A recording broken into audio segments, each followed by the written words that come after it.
Hakikat pendidikan IPS. Istilah ilmu pengetahuan sosial disingkat IPS seringkali dan saling bertukar makna dengan istilah pendidikan IPS. Memang dua istilah ini belum bisa dipahami oleh semua civitas akademika karena masih terbatasnya literatur yang menjelaskan kedua istilah tersebut.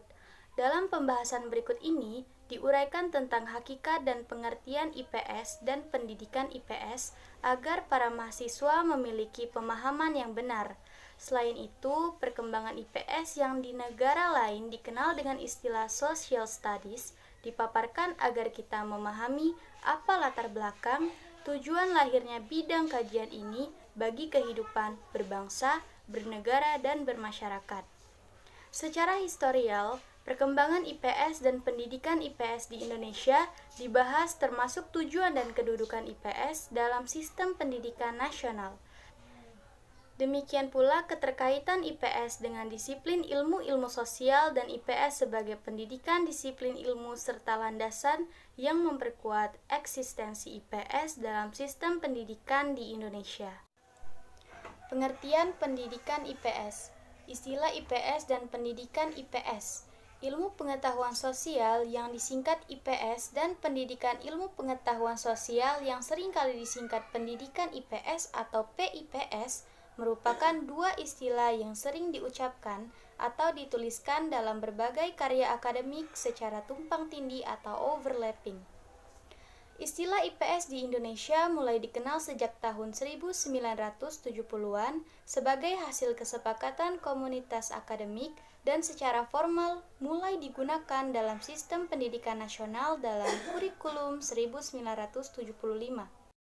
Istilah pendidikan IPS atau PIPS merupakan istilah yang sejajar dengan istilah pendidikan IPA.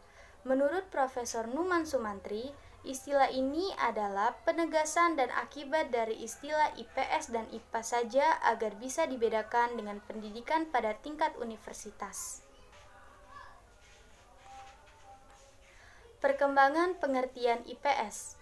Uraian yang cukup lengkap tentang perkembangan pengertian social studies sejak kelahirannya terdapat dalam buku yang berjudul Social Studies in School, A History of the Early Years, yang menegaskan bahwa social studies sebagai upaya membatasi ilmu-ilmu sosial untuk penggunaan secara pedagogik. Selanjutnya, pengertian ini menjadi dasar dalam dokumen Statement of the Chairman of Committee on Social Studies yang dikeluarkan oleh Komite on Social Studies.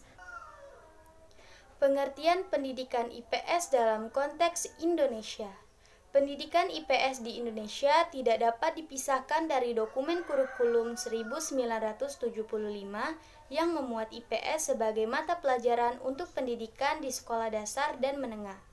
Gagasan IPS di Indonesia banyak mengadopsi dan mengadaptasi dari sejumlah pemikiran perkembangan social studies yang terjadi di luar negeri, terutama perkembangan pada NCSS sebagai organisasi profesional yang cukup besar pengaruhnya dalam memajukan social studies, bahkan sudah mampu mempengaruhi pemerintah dalam menentukan kebijakan kurikulum persekolahan. Pendidikan IPS adalah seleksi dari disiplin ilmu-ilmu sosial dan humaniora serta kegiatan dasar manusia yang diorganisasikan dan disajikan secara ilmiah dan psikologis untuk tujuan pendidikan. Terima kasih. Wassalamualaikum warahmatullahi wabarakatuh.